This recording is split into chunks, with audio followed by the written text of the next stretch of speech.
أعوذ بالله من الشيطان الرجيم بسم الله الرحمن الرحيم الحمد لله رب العالمين بارئ الخلائق أجمعين الحمد لله والصلاة على آلها الصلاة والسلام على سيد الأنبياء والمرسلين العبد المؤيد الرسول المسدد المصطفى الأمجد الحبيب الأحمد النبي الأمي المكي المدني السراج المنير الكوكب الدري صاحب الوقار والسكينة سبحان الله سبحان الله المدفون بأرض مدينة سيدنا ونبينا شفيع قلوبنا طبيب قلوبنا وحبيب نفوسنا ومولانا أبي القاسم محمد المصطفى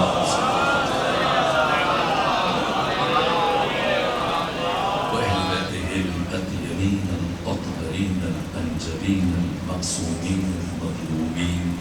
ولعنة الله على أعدائهم ومنكري فضائلهم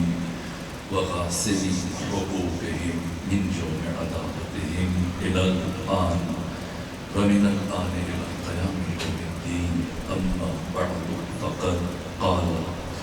رسول الله صلى الله عليه وآله وسلم لو كان الحسن شخصا لكان حسن بن علي لو كان العلم شخصا لكان حسن بن علي لو كان العقل شخصا لکان حسن بن علی صلوات به خاندان فاطمہ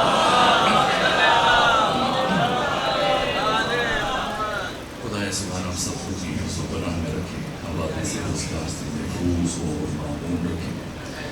تمام حاضرین منتظرین ناظرین منبر بانی مجلس تمام ذاکرین نظام جو تشریف فرمائے ہمارے بھائی سید اکرام پروردگار سب کو طول عمر صحت و سلامتی کے ساتھ گزارنے کی توفیق عطا فرمائے آپ سب کے رزق و جان و مال حق تعالیٰ آپ سب کے رزق و جان و مال و اولاد میں وسعت و برکت عطا فرمائے اتنے اچھے پڑھنے والے یہ حسین چہرے تشریف فرمائے ہرگز میں زیادہ دیر آپ کو زحمت سماعت نہیں ہو انہی ایام کی مناسبت سے 28 سفر اور اس کے بعد 29 سفر 30 سفر یکم ربیع الاول 2 ربیع الاول آج کا دن اور پھر کل 3 ربیع الاول تاریخی اعتبار سے اہم ترین دن 28 سفر کو پیغمبر اسلام کی شہادت دن اور پھر پورا دن اور پھر پوری رات پھر 29 سفر کا دن 29 سفر کی رات اور پھر 30 سفر کا دن اور 30 سفر کی رات گزرنے کے بعد سحر 3 دن 3 راتیں مکمل ہونے کے بعد ختمی مرتبہ کی تدفین ہوئی اور اس کے بعد یکم ربیع الاول کا وہ دن کہ جس دن امت اس دروازے پر آگ لے کر آئی اس کے بعد سے 2 ربیع الاول کے دن آج کا دن میں کوشش کروں گا اختتامی مرحلے میں آج کے اس دن سے متعلق فرض کروں لیکن ان ہستیوں میں سے 28 سفر کے دن جہاں پیغمبر اسلام کا روز شہادت ہے وہ آپ کے فرزند صدیق اکبر امام حسن مجتبیٰ کا روز شہادت ہوئی ہے میں صرف چند جملے امام حسن مجتبیٰ کی سیرت سے متعلق عرض کروں اور پھر آپ کی والدہ معظمہ صدیقہ کبریٰ آپ کی مظلومیت سے متعلق آج کے دن جناب محسن فرزند سیدہ آپ کی شہادت سے متعلق چند جملے عرض کروں گا وہ مختصر ترین گفتگو وجود مبارک امام حسن مجتبیٰ علیہ السلام وہ عظیم ہستی کے اولین و آخرین میں سے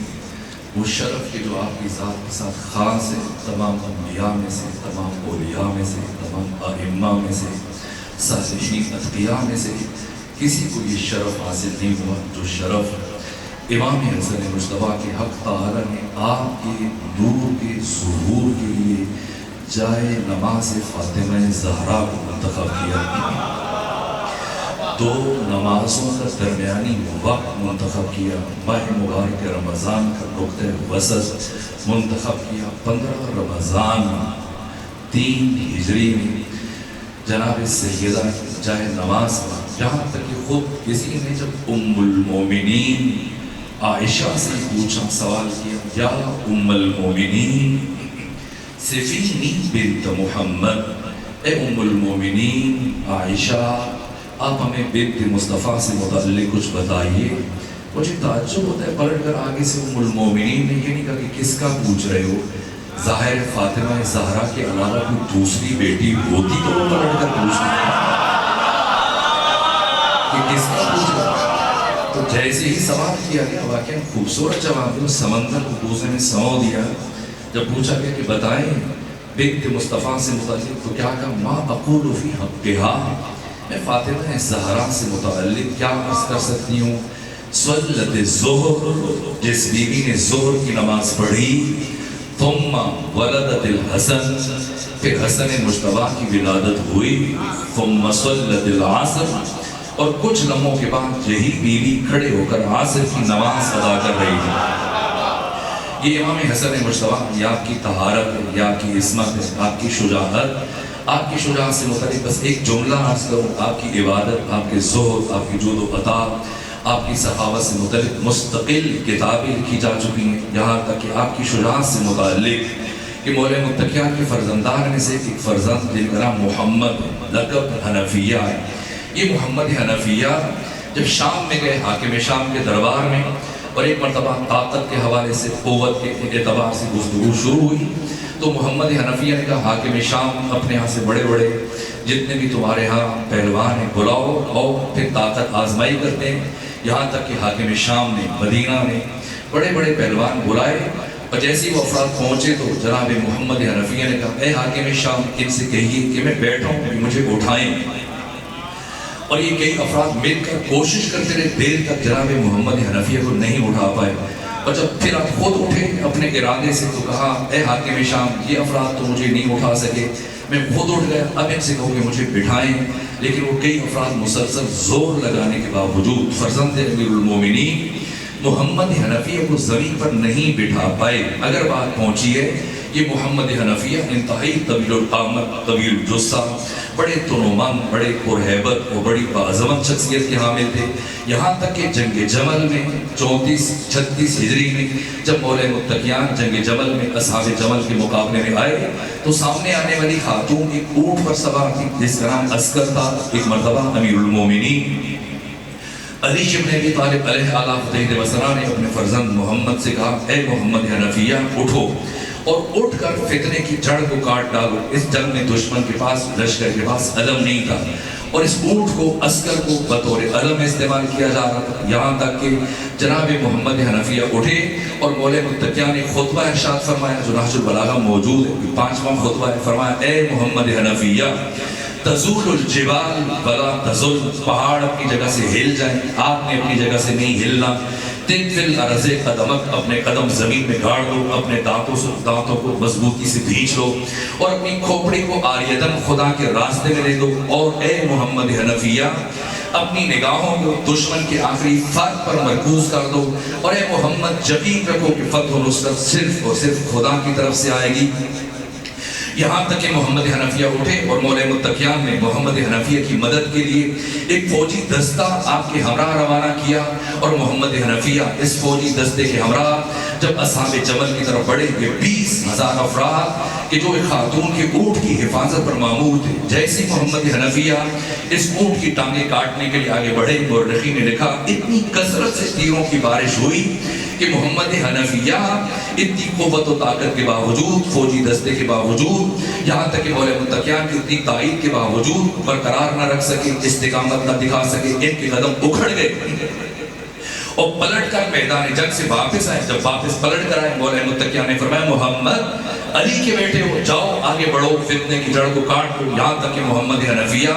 مولا متقیان کے کہنے پر دوبارہ آگے بڑھے، پھر کوشش کی، لیکن اتنی کثرت سے تیروں کی بارش ہوئی کہ محمد حنفیہ استقامت نہ دکھا سکے اور میدان جنگ میں اپنے وجود کو برقرار نہ رکھ سکے، اور پھر پلٹ کر آئے۔ جب دوسری مرتبہ مولا متقیان کی تاکید کے باوجود محمد حنفیہ پلٹ کر آئے، تو مورخین نے لکھا کہ ایسے میں مولا متقیان نے اپنے فرزند امام حسن مجتبیٰ کی طرف دیکھا اور دیکھ کر یہ جملہ اللہ ارشاد فرمایا بیٹے حسن جائیں فتنے کی جڑ کو کاٹ دیجئے، یہاں تک کہ امام حسن مجتبیٰ دائیں ہاتھ میں تلوار لیا، بائیں ہاتھ میں نیزہ لیا، گھوڑے پر سوار ہوئے، نہ لشکر نہ عسکر نہ سپاہ، تنہا اکیلے امام حسن مجتبیٰ جیسے دشمن کے لشکر کی طرف بڑھے، اتنی سرعت سے اتنی تیزی سے کہ ابھی دشمن حملے کی تیاری کر رہا تھا اور اس انتظار میں تھا کہ علی کے لشکر کی طرف سے کون مقابلے میں آئے گا، لیکن امام حسن مجتبیٰ نے اتنی سرعت سے اتنی تیزی سے دشمن کے لشکر پر حملہ کیا، قلب لشکر پر کہ جیسے بجلی چمکتی، اتنی سرعت کے ساتھ حملہ کیا کہ ابھی وہ تیر اپنی کمانوں میں جوڑ رہے تھے اور اس طرح سے آمادگی کر کے آگے بڑھنے کی کوشش کر رہے تھے، اتنی تیزی سے جیسے بجلی چمکتی مرتبہ امام حسن مجتبیٰ نے ایک ہی بار سے دشمن کی جو جس اونٹ پر سوار تھی وہ خاتون، اس اونٹ کے چاروں ٹانگوں کو کاٹا، اب ماری زمین پر گری اور ایسے میں پلٹ کر دب ادب امام حسن مجتبیٰ اپنے بابا علی کی خدمت میں پہنچے، تلوار کو قدموں میں رکھا اور مولا متقیٰ نے اپنے بیٹے امام حسن مجتبیٰ کو سینے سے لگایا، پیشانی کا بوسہ لیا، مبارکباد پیش کی اور اش اش کر رہے تھے، خود فریقین کے سپاہی آپس میں حیران اور ادھر مولا متقیٰ کے سپاہی حضرت امام حسن مجتبیٰ کی شجاعت کی داد شجاعت دے رہے تھے، یہاں تک کہ محمد حنفیہ جو 2 مرتبہ جانے کے باوجود، اتنی قوت و طاقت کے باوجود اور ایک مختصر جو فوجی دستہ اسے ساتھ لے جانے کے باوجود جب کامیابی حاصل نہ کر پائے تھے اور جیسے ہی دیکھا کہ امام حسن مجتبیٰ فتح و کامرانی کے ساتھ لوٹے تو ایک مرتبہ محمد حنفیہ زمین پر انگلی کے ذریعے سے خط کھینچنے اور اب آپ کی پیشانی سے عرق ندامت گر رہا ہے، مسلسل پشیمانی کیفیت میں جیسے ہی مولا متقیٰ کی نگاہ پڑی، فرمایا اے محمد حنفیہ پشیمان نہ ہو، شرمندہ نہ ہو، لیکن مولا متقیٰ نے دیکھا کچھ وقت گزرنے کے باوجود جب دوبارہ علی ابن ابی طالب علیہ السلام کی نگاہ پڑی تو دیکھا کہ محمد حنفیہ اسی طرح سے پشیمان ہیں، شرمندہ ہیں کہ میں اتنی قوت و طاقت کے باوجود، اتنی ہیبت اور اتنی سطوت کے باوجود میں وہ کام نہ کر سکا اور امام حسن مجتبیٰ نے وہ کام انجام دے دیا، شرمندگی ہے، خفت ہے، ندامت ہے۔ ایسے میں دوبارہ جب مولا متقیٰ کی نگاہ پڑی، آپ نے محمد حنفیہ کے چہرے کی طرف دیکھ کر فرمایا اے محمد پشیمان نہ ہو، پشیمانی برابر کے انسان سے ہوتی ہے، تمہارا حسن مجتبیٰ کا کوئی تقابل نہیں، تم میرے بیٹے ہو، حسن مجتبیٰ محمد مصطفیٰ کے فرزند ہیں، حسن مجتبیٰ فاطمہ زہرا کے فرزند ہیں۔ میں کہنا یہ چاہتا ہوں کہ جس حسن مجتبیٰ کا اپنا بھائی محمد حنفیہ فرزند امیر المومنین، جو فرزند امیر المومنین محمد حنفیہ جس حسن مجتبیٰ کا مقابلہ نہ کر سکے، کوئی ایسا فرد آپ کے مقابلے میں کیسے لایا جا سکتے کہ آج تک مورخ جس کے باپ کا سراغ نہ لگا سکی۔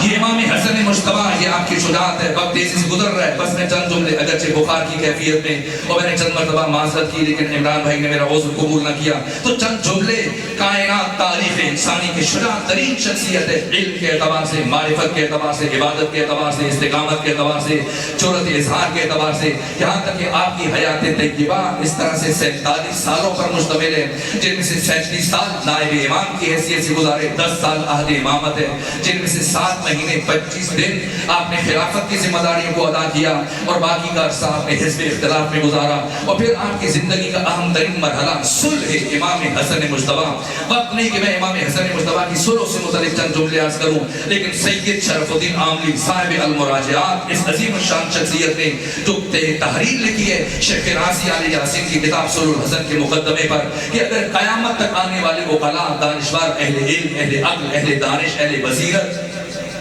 اہل معرفت وزن کریں گے عاشورہ کا اور صلح امام حسن مجتبیٰ کا تو یہ 2 کارنامے برابری کی سطح پر نظر آئیں گے۔ اگر حسن مجتبیٰ یہ کام نہ کرتے، اپنے حصے کا مارکہ انجام نہ دیتے، کبھی مارکہ کربلا ظہور پذیر نہ ہو سکتا۔ جس دفتر پر، جس کاپی پر، جس رجسٹر پر، جس صحیفے پر، جس کاغذ پر، جس کرتاس پر کربلا لکھی گئی ہے، اس کرتاس کا نام صلح امام حسن مجتبیٰ ہے۔ امام حسن مجتبیٰ نے دشمن کے چہرے سے نقاب کو الٹا دنیا کو بتایا کہ بنو امیہ کون ہے، تاکہ آ کر امام حسین اپنے حصے کا کام کر سکیں۔ مشکل ترین کام کیا تاریخ انسانی کا امام حسن مجتبیٰ نے، اور کس کس طرح سے قدم قدم پر، یہاں تک کہ 6 شرائط لکھی گئی صحابات کے مقام پر، حاکم شام نے سفید کاغذ بھیجا ہے، قلم بھیجا، جو بھی لکھے امام حسن مجتبیٰ نے 6 شرائط لکھی۔ پہلی شرط یہ تحریر کی ہے کہ تم وعدہ کرو کہ اب کے بعد تم قرآن اور سنت پر عمل کرو گے، اور وعدہ کرو کہ آج کے بعد میرے بابا علی کی شخصیت خوشی نہیں کرو گے جمعے کے خطبوں پر،